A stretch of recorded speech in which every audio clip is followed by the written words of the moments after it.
Добар ден, драги пријатели, добродојавте во денешната емисија. Јас сум Деспина Ковачева и денеска ќе разговараме околу тоа колку ни е навистина спортската опрема потребна и дали само го плаќаме брендот или пак има вредност во материјалите кои што ги користат. За почеток, секој спорт си влече потребна спортска опрема, мислам дека тоа го знаеме.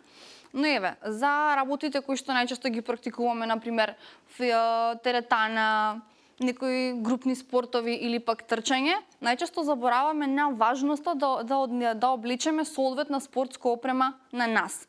Прашањето е дали ни е битна и дали всушност вреди? Одговорот е апсолутно да.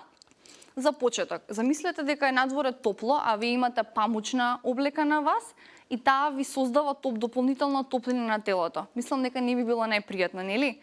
Или пак црни облеки. Алишта црни, а ние надвор имаме физичка активност, еве например трчаме на кеј, всушност е многу лоша идеја поради тоа што црната облека привлекува топлина и ни го отежнува тренингот.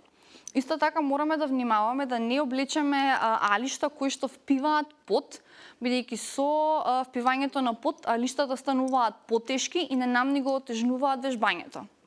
Сега прашањето е, добро, која спортска опрема е соодветна за тренингот кој што ние ќе го правиме?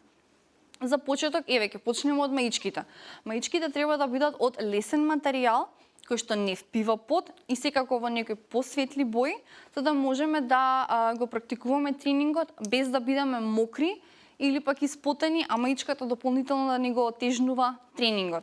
Значи, на крајот на криштата не е битна компанијата која што ние ја преферираме да ја носиме, туку материјалот од кој што е направен. Така да во летно време се препорачуваат лесни материјали, додека пак во зимно време не е поентата вие да се наоблечете еден куп алишта и да излезете надвор или пак до теретана, поради тоа што ако вие само облечете повеќе слоеви на алишта, топлината ќе се задржи измеѓу слоевите, а нема да биде аплицирана на вашето тело. Најбитно е да го заштитите телото од надворешни влијанија, односно од студ, ветер, минусни температури со шушкав материјал или пак материјал кој што не пропушта ветер, за да може полесно да ги извршуваме нашите активности надвор. Да не забораваме, заштитата на рацете е многу важна, односно без разлика дали вежбаме на лето или пак на зима, рацете ни се подносни на било какви прљавштини, надворешни влијанија, секако и повреди, и затоа ракавици кои што ни се без прсти, мислам дека е најдобра идеја за тренинг вон сала или во некоја спортска теретана. Следно на што треба да внимаваме, особено на летниот период, е сонцето. Најчесто забораваме дека трчаме на кеј, например, и сонцето мава директно во нас, или пак од топла околина ќе влеземе во сала која што е климатизирана и со многу клими околу нас. Така да тие промени и шокови на телото што му ги правиме и потоа со загревање на самото тело, тие не се доволни за да го подготват нашето тело при тренингот кој што следи.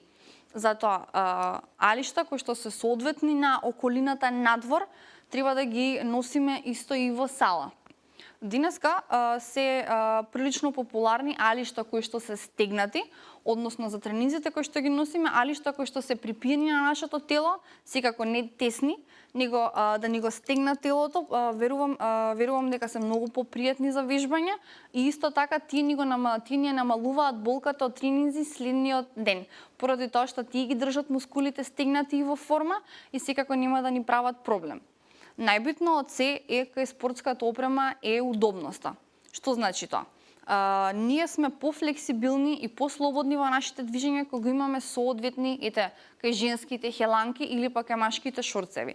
Значи опремата која што ни дава соодветната удобност и комфорт додека вежбаме е многу полесно да го извршиме тренингот, односно отколку да бидеме во некои тренерки кои што ни се мафтаат по нас или пак мајца предолга која што ќе ни се закачува или која што ќе виси и слично. Затоа, пријатели, одберете соодветната опрема и највеќе што треба да внимавате се патиките. Патиките се основа на целото наше движење за време на тренингот.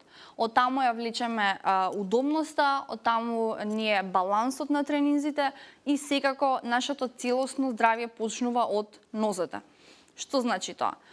Има модели на патики кои што нели ги носиме за шетање или за извршување на дневни активности, а има патики кои што се наменети за одредени тренинзи. Секако, за трчање има како мали балончиња, патики со ѓон од мали балончиња кои што ни даваат целосната флексибилност и способност да се движиме побрзо и полесно. Има патики кои што се повисоки и ни ги штитат зглобовите од превиткување, од виткање и ни даваат ограничено движење. Сите тие модели на патики се посебно направени за тренинзи кои што нели имаме одредени движења и треба да ни помогнат во целиот тој тренинг. Така да, пријатели, одберете соодветна опрема и ќе се видиме во некој од теретаните. Имајте убав ден. Чао, чао!